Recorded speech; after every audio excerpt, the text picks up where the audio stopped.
نحمده ونصلي على رسوله الكريم أما بعد عن أنس بن مالك رضي الله تعالى عنه أن رسول الله صلى الله عليه وسلم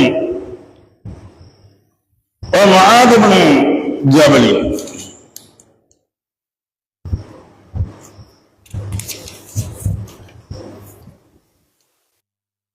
رديفة على الرحل قال يا معاذ بن جبل قال لبيك يا رسول الله وسعديك قال يا معاذ قال لبيك يا رسول الله وسعديك ثلاثا قال ما من أحد يشهد أن لا إله إلا الله وأن محمدا رسول الله صدقا من قلبه إلا حرمه الله على النار إلى آخره وقال النبي صلى الله عليه وسلم صدق رسول من كريم அன்பிற்குரிய சகோதரர்களே பெரியவர்களே, இன்று நாம் பார்க்கக்கூடிய பாடம்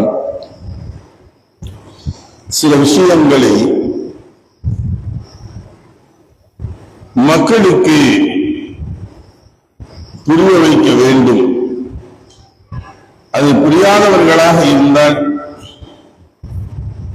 தெளிவாக கூறி புரியும் அளவிற்கு நாம் சொல்லித்தர வேண்டும் என்பதை பற்றி தான் பார்க்கக்கூடிய பாடங்களாக இருக்கின்றது. அனஸ் இப்னு மாலிக் ரலியல்லாஹு தஆலா அவர்கள் கூறியதாவது, ஒரு வாகனத்தின் மீது முஆத் இப்னு ஜபல் ரலியல்லாஹு தஆலா அவர்களும் ரசூலுல்லாஹி ஸல்லல்லாஹு அலைஹி வஸல்லம் அவர்களுக்கு பின்னால் அமர்ந்திருக்கும் நிலையில் சென்று கொண்டிருந்தார்கள். அப்ப ரசூலுல்லாஹி ஸல்லல்லாஹு அலைஹி வஸல்லம் முஆத் இப்னு ஜபல் என்பதாக கூப்பிட்டாங்க. உடனே அவங்க சொன்னாங்க, லப்பைக் யா ரசூலுல்லாஹ் சாதிக், உத்தரவிடுங்கள், உத்தரவிற்கு காத்திருக்கின்றேன், இதோ இருக்கின்றேன் அல்லாஹ்வின் தூதரே என்பதாக அவங்க சொன்னாங்க. மீண்டும் ரசூலுல்லாஹி ஸல்லல்லாஹு அலைஹி வஸல்லம் கூப்பிட்டாங்க முஆத், மீண்டும் அதே ஒன்று அவங்க சொன்னாங்க முஆத் ரலியல்லாஹு தஆலா. இதுவரை 3 முறைகள் ரசூலுல்லாஹி ஸல்லல்லாஹு அலைஹி வஸல்லம் அவர்கள் அழைத்துக் கொண்டே இருந்தார்கள். 3 முறையிலும் நான் அதே ஒன்றை சொன்னேன். பிறகு தன் உள்ளத்தில் இருந்து உண்மையான எண்ணத்துடன் உள்ளமாற ஒரு மனிதன் மொழிகின்றான். எப்படி வணக்கத்திற்கு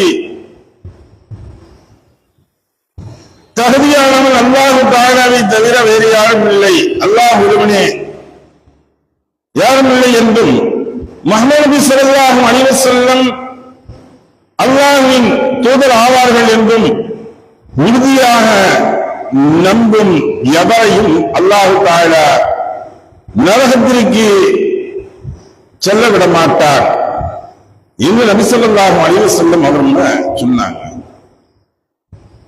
உடனே முஆத் ரலியல்லாஹு தஆலா கேட்டாங்க, அல்லாஹ்வின் தூதரே, இந்த செய்தியை நான் மக்களுக்கு அறிவித்து விட்டா அப்படின்னு அவங்க கேட்கிறாங்க.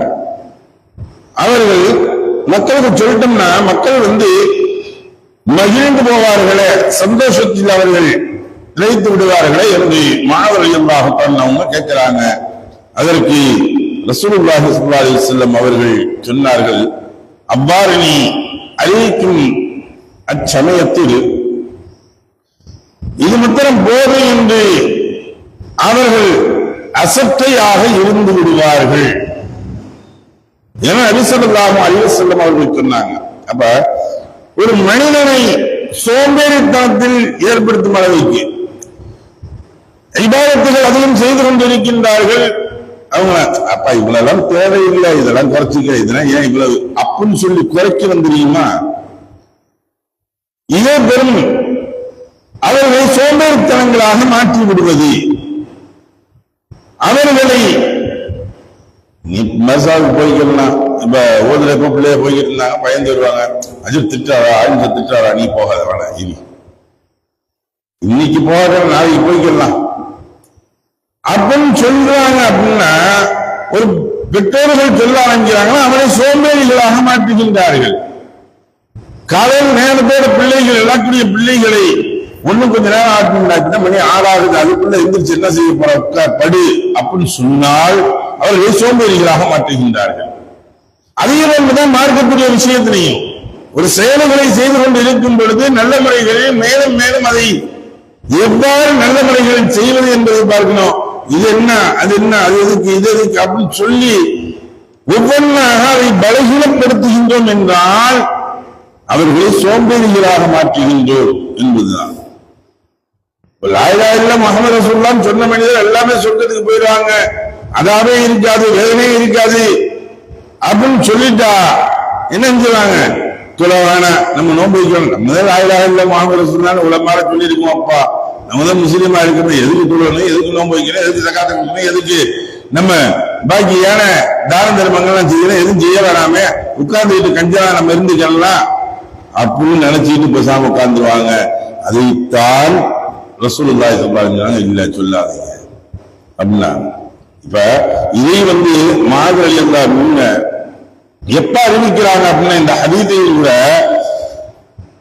தன்னுடைய மரண பெருவாயில கடைசி நேரத்துல மாதிரி அவர்கள் இந்த அறிவிப்பு செய்யறாங்க. ஏன் அப்படின்னா ஒரு கல்வியை மறைத்த குற்றவாளியில் இருந்து நான் ஆயிடக்கூடாது என்பதற்காக அதையும் நான் எடுத்து சொன்னேன், இல்லாட்டினா அதையும் சொல்லி இருக்க மாட்டேன். இந்த விஷயத்தையும் கடைசி நேரத்தில் ஏன்னா இப்படியும் ஒரு ஹதீஸ் இருக்குதுங்கிறது தெரியணும் மக்களுக்கு, அதனால நான் எடுத்து சொன்னேன் என்பதாக சொல்லப்படுகின்றது. நன்மைக்குரிய சகோதரர்களே, பெரியவர்களே, எந்த ஒரு அமல்களும் சரி, எந்த ஒரு இபாதத்துகளும் சரி, மார்க்கம் சொல்லக்கூடியது மேலும் மேலும் அதில் மக்கள் ஆர்வத்துடன் ஈடுபட வேண்டும் என்பதைத்தான் வலியுறுத்துகின்றதை ஒழிந்து அதை தடுக்கும் அளவிற்கு ஒரு சுபஹானல்லாஹ் சொன்னாலே போதுமான ஒண்ணு, அதுக்காக வேண்டி உள்ளமான ஒரு சுபஹானல்லாஹ் சொன்னா போதும் இல்ல, நான் ரொம்ப மன உருகி சொல்றேன் சுபஹானல்லாஹ் போதும், இல்ல எல்லாத்துக்கும் ஒட்டுமொத்தமா லா இலாஹா இல்லல்லாஹ் அல்ஹம்துலில்லாஹ்னு சொன்னா போதும், அல்லாஹ்வுக்கு நன்றி செலுத்த ஆயிரும் அப்படின்னு நினைச்சுக்கிட்டு இருந்து இவன் இந்த திக்ரை செய்வதிலிருந்து அவன் தவறிவிடக் கூடாது என்பதைத்தான் இந்த ஹதீஸ்கள் நமக்கு வலியுறுத்துகின்றது. எதை படித்தோமோ எதை கேட்டோமோ அதை விளங்கி நடக்கக்கூடிய நன்மக்களாக வல்லல்லாஹு என்னை ஆக்கி அருள்வானாக. வாஹிர் தாவனா அல்ஹம்துலில்லாஹி ரப்பில் ஆலமீன். சுப்ஹானல்லாஹி வபிஹம்திஹி சுப்ஹானக்கல்லாஹும்ம வபிஹம்திக வ நஷ்ஹது அன் லா இலாஹா இல்லா அன்த வ நஸ்தக்ஃபிருக வ நதூபு இலைக். ஆமீன். சுப்ஹான ரப்பிக ரப்பில் இஸ்ஸத்தி அம்மா யசிஃபூன் வ ஸலாமுன் அலல் முர்ஸலீன் வல்ஹம்துலில்லாஹி ரப்பில் ஆலமீன்.